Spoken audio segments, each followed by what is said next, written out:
जी बिस्मिल्लाहिर्रहमानिर्रहीम। आज देखें अब हम बे के ख़ानदान की जो है मुख्तलिफ़ अशकाल को बनाएंगे आगे बढ़ते हुए। तो ए के साथ जिस वक्त हम मिल रहे हैं तो देखें वो पहले वाली शक्ल ही वापस आ रही है जो हम पहले बना चुके हैं।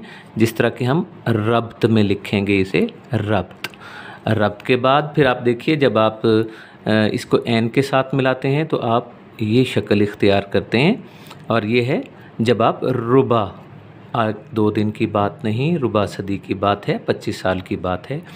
तो 1/4 को कहते हैं। रुबा के बाद एन गैन फ़े के ऊपर आएंगे। फ़े के बारे में याद रखिए कि ये बे का ख़ानदान जब इससे मिलता है तो फ़े अपनी शक्ल नीचे ही रखता है, यानी ये ऊपर जो इसकी स्टैंडर्ड शक्ल है ये वाली इख्तियार नहीं करता, बल्कि ये इस तरह से ही आता है। बफ़ के बाद पफ़ भी कह सकते हैं आप।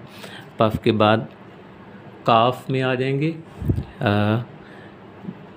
जिस तरह हम मेरे मुताबिक लिखते हैं मीम, तो ये अलिफ और ये बेकाफ मुताबिक।